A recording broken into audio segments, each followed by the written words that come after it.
Moms and daddies, I am Pratiksha. I welcome you all to our channel my career motherhood. तो आज बात करने वाले इस बॉटल के बारे में। ध्यान से देखिए, मुझे पता है ये सब मदर्स के पास होती है और जी हाँ, आपने सही समझा, ये ग्राइप वाटर ही है, मेरे पास भी है। बट मैं बताऊंगी मैंने इसे यूज़ किया है या नहीं किया है, क्योंकि आप देख रहे हो बॉटल ऑलमोस्ट फुल है। इट इज़ अज्यूम दैट मैंने इसे यूज़ नहीं किया है, यूज़ किया है सिर्फ एक बार, but that was also my big mistake. तो आज इस वीडियो में बताने वाली हूँ कि क्या हमें ग्राइप वाटर यूज़ करना चाहिए या नहीं करना चाहिए, ग्राइप वाटर होता क्या है, क्यों इसे यूज़ करना माना जाता है, इसके रिस्क क्या है यूज़ करने के, अगर हमें ये यूज़ नहीं कर सकते हैं तो इसके ऑल्टरनेटिव्स क्या है। तो आज इस वीडियो में पूरा डिस्कशन करने वाले हैं। तो आपसे रिक्वेस्ट करती हूँ, क्योंकि बच्चों का मामला है और हम सिंस फर्स्ट डे यानी या बच्चा पैदा होता भी नहीं है उसके पहले से ही दादी नानी, अपनी मम्मा या अपनी मदर इन लॉ सबसे सुनते हैं कि कुछ भी बच्चे को हो सबसे पहले दे दो उसे ग्राइप वाटर, इससे तुम भी रिलैक्स रहोगे और बच्चा भी रिलैक्स रहेगा। तो उस प्रेशर में आके हम ये बॉटल या तो अपनी प्रेगनेंसी ड्यूरिंग प्रेगनेंसी पीरियड ही खरीद लेते हैं या इमिडिएटली आफ्टर बर्थ खरीद लेते हैं।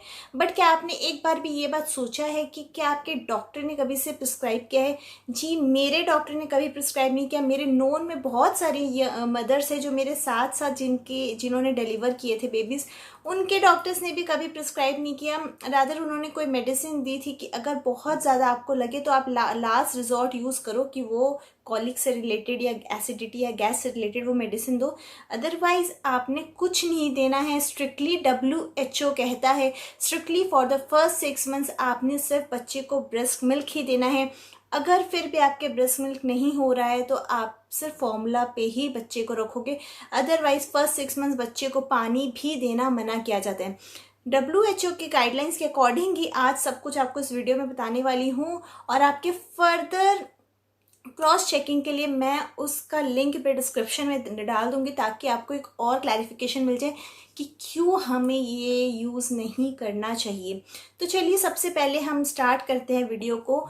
और सबसे पहले आपको ये बताऊंगी कि क्यों हमें कहा जाता है ग्राइप वाटर देने, इसका पर्पस क्या है। तो बैक स्टोरी इसकी ये है कि ये जिस कंट्री ने इंट्रोड्यूस किया उसी ने इसने बैन किया। ये एक पर्टिकुलर बीमारी के लिए निकली थी जो एक काइंड ऑफ मलेरिया होती थी।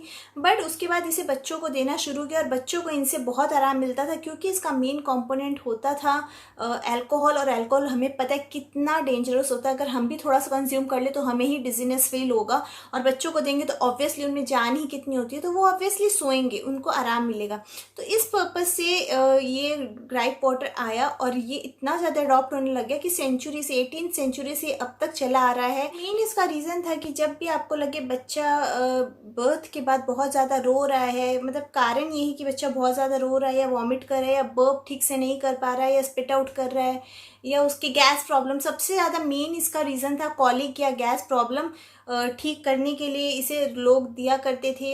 अपार्ट फ्रॉम दैट बच्चा कंटिन्यू रो रहा है या रात को नहीं सो रहा है, तो इन सब रीजंस के लिए लोग ग्राइप वाटर देना शुरू कर दिया लोगों ने। एलोपैथी डॉक्टर्स इसमें बिलीव नहीं करते हैं, ना ही वो रेकमेंड करेंगे। आई डोंट नो कोई अगर डॉक्टर हो तो may be they are giving, but मेरे नोन में या मेरे रिसर्च ने मुझे बताया कि no allopathy doctor is prescribing gripe water. अब शॉर्ट में आपको एक चीज़ बताती हूँ कि जब इनिशियली बच्चा पेट के बाहर आता है, वुम के बाद उसका जो first week, second week, third week होता है, बच्चे के लिए वो एक कम्प्लीटली नया एनवायरनमेंट होता है। बिकॉज बच्चे जब पेट के अंदर होते हैं, मम्मा के वूम के अंदर होते हैं, तो उनके अंदर जो भी न्यूट्रिशन जाता है या ऑक्सीजन जाता है वो प्लेसेंटा के थ्रू जाता है। बट जब बाहर आते हैं तो पूरा प्रोसेस, पूरा एनवायरनमेंट उसके लिए चेंज होता है। वो अब ब्रेस्ट फीड ले रहा है, यानी उसे अपने मुंह का यूज़ करना है, उसका डाइजेस्टिव सिस्टम डेवलप हो रहा है, उसे फॉर्मूला लेना है, ऑक्सीजन लेने का प्रोसेस चेंज हो रहा है, उसके आसपास की सराउंडिंग पूरी चेंज हो रही है, तो उसके लिए सब कुछ नया है। तो ऑब्वियसली बच्चा रोएगा। ये प्रोसेस स्टार्ट होता है फर्स्ट वीक या सेकेंड वीक से बच्चे का बर्थ होने के बाद, जो कि चलता है लगभग 3 से 4 महीने के लिए। तो इन सब रीजंस के कारण बच्चा बहुत ज़्यादा रोता है, उसके लिए माहौल पूरा चेंज होता है, तो सिस्टम में आने में बच्चे को टाइम लगता है। तो उस कारण को हम ये ना समझे कि बच्चा सिर्फ रो रहा है तो उसे पेट में ही दर्द है या किसी तरह की कॉलिक प्रॉब्लम है या गैस प्रॉब्लम है और हम उसे लिंक कर देते हैं इस चीज़ से और एंड अप करते हैं हम ग्राइप वाटर देने से, जिससे क्या होता है बच्चे को नशा होता है और वो सो जाता है। तो ये सब रीज़न है कि बच्चे क्यों रोते हैं, क्यों उनमें इतना चेंजेस आता है आफ्टर बर्थ और क्यों हम उसे एसोसिएट कर देते हैं कॉलिक या गैस से, जो बिल्कुल ही एक गलत प्रोसेस है। अब चलिए समझाती हूँ कि ग्राइप वाटर है क्या, इसकी कॉम्पोजिशन क्या है। आई होप आप सब पढ़ते होंगे, जो भी बॉक्सेस आते होंगे, जो भी बॉटल्स आते होंगे, उसमें क्या इंग्रेडिएंट्स दिया हुआ है, क्या कॉम्पोजिशन है।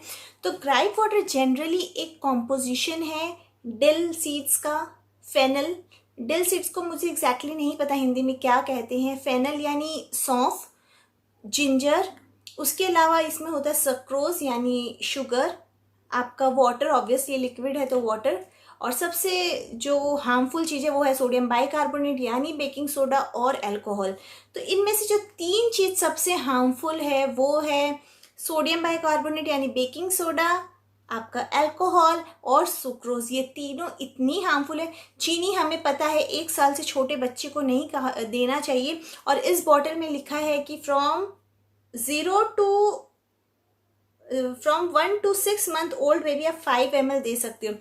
यानी आप वो बता रहे हैं कि आप since first the day the baby is born, अगर बेबी रो रहा है, बच्चे में किसी तरह की प्रॉब्लम है तो आप इसे दे सकते हो। But sugar is strictly prohibited by WHO, by all the doctors, by everyone. So please please please don't give sugar, because sugar से बहुत सारी बच्चों में प्रॉब्लम हो सकती है। क्या रिस्क है शुगर देने के, मैंने उस पर एक वीडियो किया हुआ है, वो आप बिल्कुल जाके देखिए, आई बटन पे उसका लिंक है, उसको देखिएगा। और आगे रिस्क में भी बताऊंगी कि शुगर के क्या प्रॉब्लम है। अल्कोहल जो कि बहुत डिजीनेस कॉज करता है और बहुत हार्मफुल होता है। अल्कोहल के नेगेटिव्स के बारे में किसे नहीं पता, सबको पता है।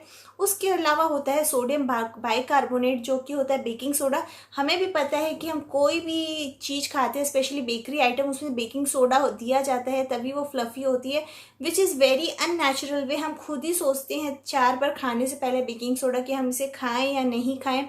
तो अगर हम ये बच्चे को दे रहे हैं जो फोर्सफुली उनके गैस या एसिडिटी की प्रॉब्लम को सप्रेस कर रहा है, तो आप खुद सोचिए वो कितना हार्मफुल हो सकता है बच्चों को। तो ये तो है ग्राइप वाटर की कॉम्पोजिशन। उसके अलावा इसमें ये भी लिखा है कि इसमें कुछ प्रिजर्वेटिव्स है जो कि है bronopol, sodium methyl paraben and sodium benzoate, which is very very harmful. तो प्रिजर्वेटिव्स तो हमें बिल्कुल नहीं देना चाहिए, और प्रिजर्वेटिव्स अगर इस टाइप के हैं जो कि बहुत हार्मफुल होते हैं बच्चे को, वो प्लीज़ बच्चे को ना दिए। तो ये है ग्राइप वाटर की कॉम्पोजिशन। अब बताती हूँ कि ग्राइप वाटर देने से रिस्क क्या क्या होते हैं।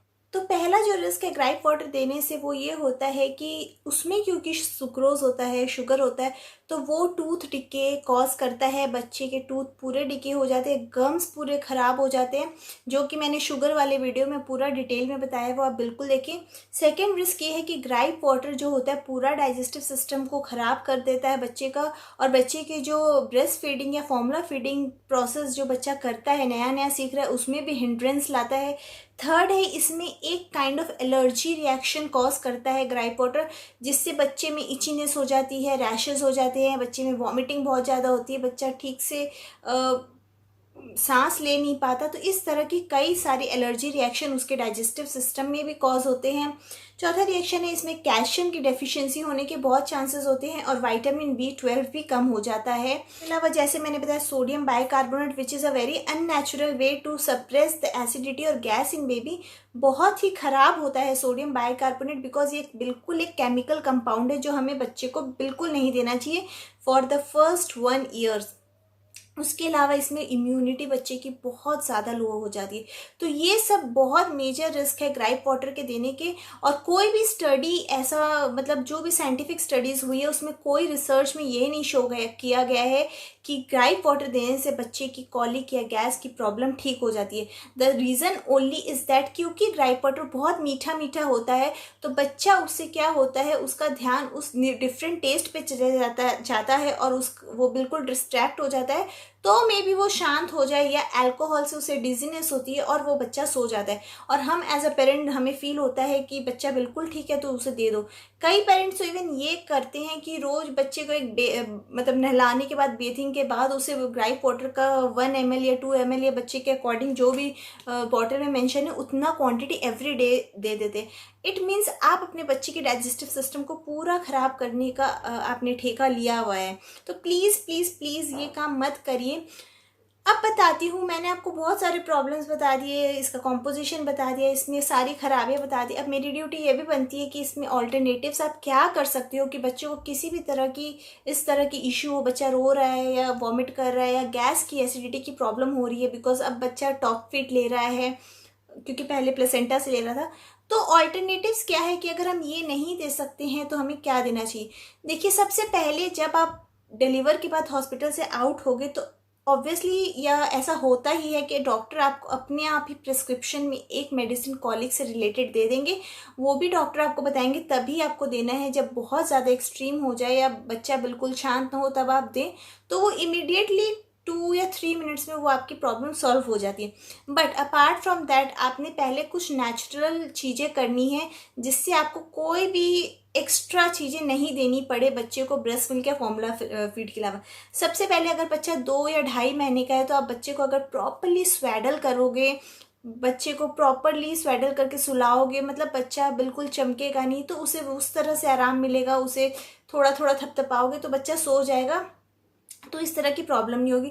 दूसरा, आप फीड कराने के बाद उसे ध्यान देकर अच्छे से बर्प कराना बिल्कुल ना भूलें, बिकॉज बर्पिंग बहुत इंपॉर्टेंट है बच्चे में। जब तक बच्चा अच्छे से डकार नहीं ले पाएगा तो शायद उसमें ये गैस या एसिडिटी की प्रॉब्लम हो सकती है। अगर बच्चा नहीं भी ले रहा है तो आपने इतना ध्यान रखना है कि आप 10 to 15 मिनट्स बच्चे को अपराइट पोजीशन में इस तरह से अपने कंधे पे रखिए, अपने गोद पे बिठा के पीछे से हल्के हल्के से हिलाइए ताकि बच्चे का जो दूध है वो पेट तक चला जाए।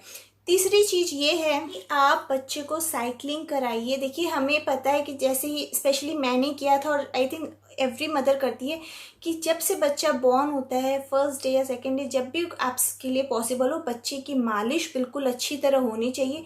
मालिश से बच्चे की बहुत सारी प्रॉब्लम ख़त्म हो जाती है। उसमें से एक मेजर प्रॉब्लम है गैस की, क्योंकि जब बच्चे की मालिश होती है तो उसके जो नाभि होती है यानी बेली बटन, उसके चारों तरफ भी एक अच्छा सा मसाज होता है जिससे बच्चे को बहुत आराम मिलता है और वो बहुत अच्छी तरह सोता है। और कॉलिक या गैस जो भी अगर थोड़ी बहुत भी रहेगी तो वो उससे निकल जाएगी। तो आप बच्चे के टमी में अच्छा सा मसाज दीजिए, बच्चे को टमी टाइम दीजिए, यानी बच्चे को उल्टा थोड़ी देर छोड़िए। उसके अलावा आप हल्के हल्के प्रेशर दीजिए पेट के एरिया में, ताकि अगर कोई भी गैस फंसी हुई हो तो वो निकल जाएगी। उसके बाद हींग paste which is a very good thing, वो आप कर सकते हो। हींग पेस्ट नाभि के चारों तरफ, नाभि के अंदर आपने नहीं लगाना है, चारों तरफ लगा के हल्के हल्के हाथ से फैलाइए उसको, तो उससे भी इंस्टेंट गैस बच्चे का निकल जाता है। दूसरा है, उसके बाद जो है कि आप बच्चे को डिस्ट्रैक्ट करने की कोशिश करिए, बच्चे के साथ रैटल से खेलिए या क्लैपिंग करिए या बच्चे से बातें करिए, अलग अलग फेसेस बनाइए, तो बच्चों को वो सब चीज़ें अच्छी लगती है। फ़ैन की तरफ दिखाइए, कुछ भी चीज़ें दिखाइए, या बाहर एक राउंड पे ले जाइए खुली हवा में, तो इन सब चीज़ों से आप डिस्ट्रैक्ट कर सकते हैं बच्चे को। दूसरा है कि अगर आप ब्रेस्ट फॉर्मूला फीड करा रहे बच्चे को तो ट्राई करिए कि अगर आप देख रहे कंटिन्यूस बेसिस में बच्चे को कोई प्रॉब्लम हो रहा है तो आप डॉक्टर से बात करिए अपनी, उनसे वो बताइए कि आप अभी ये फॉर्मूला दे रहे हैं, क्या आपने स्विच करना चाहिए कोई और फॉर्मूला में जो थोड़ा बच्चे के लिए लाइट हो, बच्चे को इस तरह की प्रॉब्लम ना हो, तो आप स्विच करके कोई अलग ब्रांड का फॉर्मूला फीड भी दे सकते हैं बच्चे को।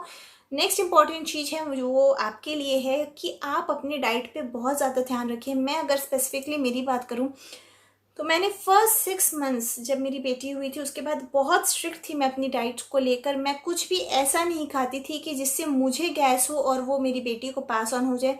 स्पेशली जो लेंटिल्स होते हैं या राजमा चने होते हैं वो बहुत हैवी करते हैं, गैस वैस की प्रॉब्लम बहुत हो जाती है, तो उस तरह की चीज़ें ना खाएं, या कुछ भी हैवी चीज़ जिससे गैस हो सकती है वो चीज़ अवॉइड करिए। इन सब तरह की चीज़ें आप बिल्कुल कर सकते हैं। फिर भी आप देख रहे हैं बच्चे के रेगुलर इस तरह की प्रॉब्लम हो रही है, तो अब जो डॉक्टर ने आपको प्रिस्क्राइब की हुई है कॉलिक से रिलेटेड मेडिसिन वो दीजिए, नहीं भी हो रहा है तो भी आप डॉक्टर के पास जाइए। तो ये सब चीज़ें मेरी टिप्स थी ग्राइप वाटर से रिलेटेड जो मैंने आपको कम्प्लीटली बता दिया। आई होप आपको समझ में आई होगी बात कि ये कितनी डेंजरस चीज़ है। दो आजकल कंपनियाँ इसमें अल्कोहल नहीं डाल रही है, बट सोडियम बाइकार्बोनेट और शुगर इसमें इतना ज़्यादा हाई होता है कि ये स्ट्रिक्टली मना किया जाता है डॉक्टर्स के थ्रू कि आप ना दें। एलोपैथी डॉक्टर्स इसे बिल्कुल रेकमेंड नहीं करते। अगर आप होम्योपैथी में बिलीव कर रहे हैं या नेचुरोपैथी में या आयुर्वेदा में, तो आई डोंट नो वो करते हैं या नहीं करते हैं। तो प्लीज़ फिर भी आप इंक्लाइंड हो रहे हैं कि आपने देना है ग्राइप वाटर, तो एक बार अपने डॉक्टर से बिल्कुल सजेशन लीजिए और उनकी बात सुनिए। तो ये तो थी मेरी कंप्लीट इन्फॉर्मेशन। बच्चे का मामला है, बहुत ध्यान से आपने रहना, अपने बच्चे को रखना है। प्लीज़ आप किसी के फोर्स में ना आए। आपके मदर या आपके दादी माँ या नानी माँ या आपकी मदर इन लॉ आपसे कह रही होंगी हमने तो दिया तुम्हें, कि तुम्हें क्या प्रॉब्लम हुई है अभी तक, तुम तो एकदम ठीक हो।